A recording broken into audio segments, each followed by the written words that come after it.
The motherfucking deal, YouTube. This your boy Dante Sports Talk live streams. Thank y'all all for supporting my live stream last night. I feel almost better, feel almost 100%, but I'm not there yet. Well, thank y'all guys for bearing with me. Let's get right into it. Shout out to Princess Fame, Honey Bun. Shout out to you. I'm getting better. Shout out to Miss Curly. Shout out to everybody. Shout out to Jerron King. Shout out to my boy Q from playing with me last night. Shout out to everybody pretty much. My boy Wilson the name. Shout out my boy Zion. Shout out. Let's get right into the video. We here talking about keeping up on our NBA reviews from last year. I did a lot of them.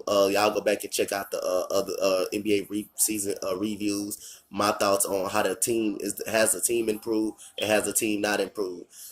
This year, like right now, we're focusing on 2019 Miami Heat.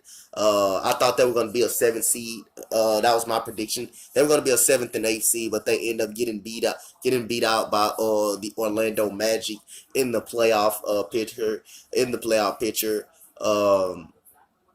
really, Miami Heat struggled, but Dwayne Wade went out with a bang. They finished 39 and 43.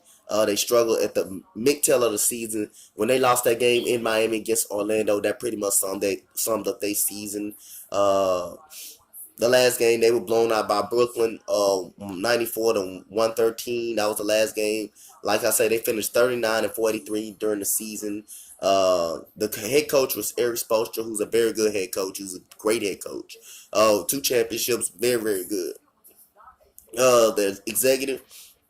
The best consecutive executive in the game, Pat Riley. Uh, they averaged 105 points per game. They were pretty bad on offense. They were bad on offense. That's 26 out of 30 teams in the league. But they were great on defense. They second in defense. They were second in defensive rating. Giving up.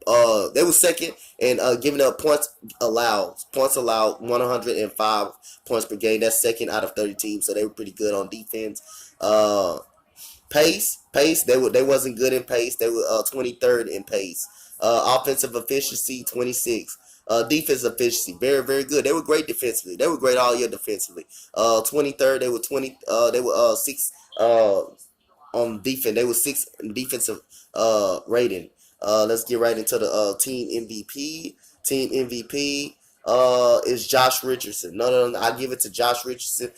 Two way sharp. Basically, can defend and also can shoot. 6'6".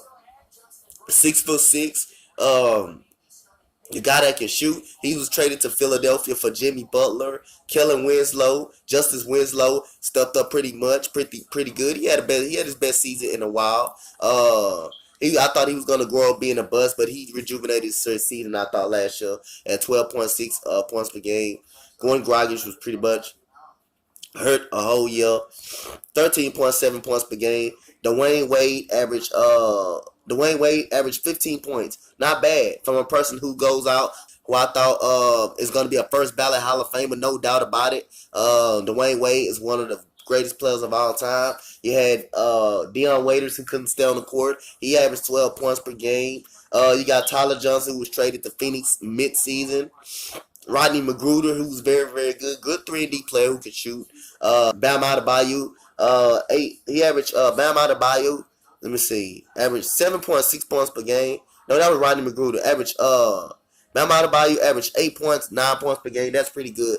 Pretty solid for Bam Adebayo. And Hassan Whiteside averaged 12 points per game, 12.3 points per game, but he ended up getting traded to Portland because he thought his playing time was getting diminished. In this league, this is a league where all these stretch fours starting to step outside and shoot threes, and it's starting to be a bit mismatched for guys like Hassan Whiteside. Man, nobody really plays in the post like that anymore. Everybody want to step outside and shoot threes now, and that's why Eric Spoelstra benched him basically. Kelly Olynyk, a good stretch four, averaged 10 points per game, pretty solid year this year. Wayne Ellington stepped up pretty good. One of the best three-point shooters in the league. Efficient three-point shooters in the league. Coming off screens, can move without the ball, can come off screens, stop and shoot the basketball a little bit. He's pretty good. Wayne Ellington. He finished with 8 points.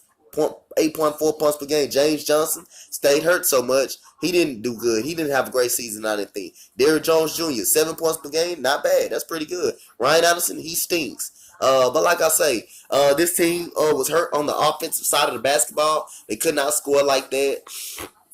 We've seen them the games against the Houston Rockets where they had to play zone to keep James Harden from getting inside the paint. But the Miami Heat, this was a disappointing season. I picked them to be pretty much the number 7 seed in the Eastern Conference. They had a pretty bad season. They were inefficient on offense. They couldn't score really like that on offense. They can stop people down. They can stop people from scoring the basketball. Defense win championships, but you gotta have some type of offense. I don't care what anybody say.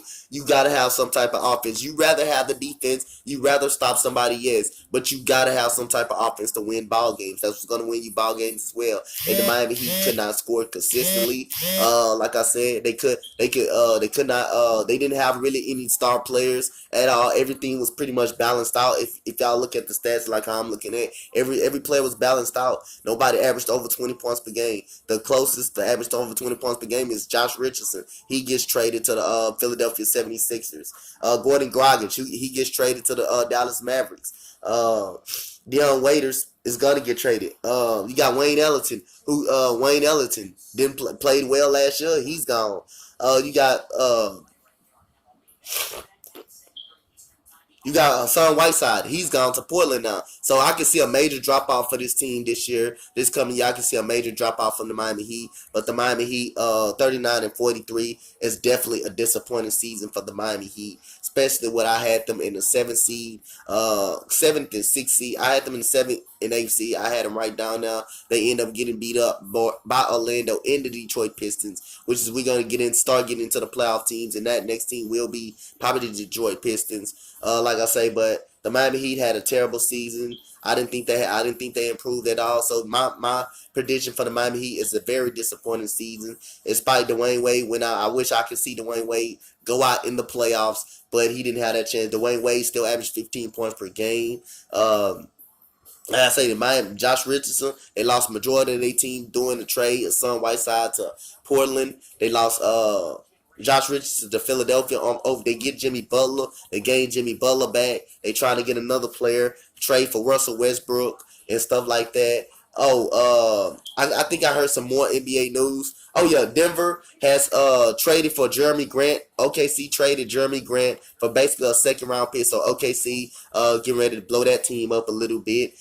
Jeremy Grant has been traded to the Denver Nuggets. Another guy, he's improved on the offensive end. He improved. He's got a lot of height. He's got a lot of vertical. He's a great defender. That would be a great move. That's a great move for the Denver Nuggets. Denver Nuggets is going to be good this year, but Jeremy Grant has been traded to the Denver Nuggets. OKC finna get ready to break this team up. They're talking to teams about Russell Westbrook. Now comment, like, and subscribe, guys, what you think about this video. Especially you Miami Heat fans. How do y'all feel about y'all season last year? And what y'all need to improve on this year? Y'all got Jimmy Butler with the addition of getting Jimmy Butler. Miami Heat went 39-43. The head coach was Erik Spoelstra, the executive Pat Riley. Again, the offensive end hurt them, 105 points per game. That's 26 out of 30 teams in his league. That is not nowhere near good. Defensively, they were second.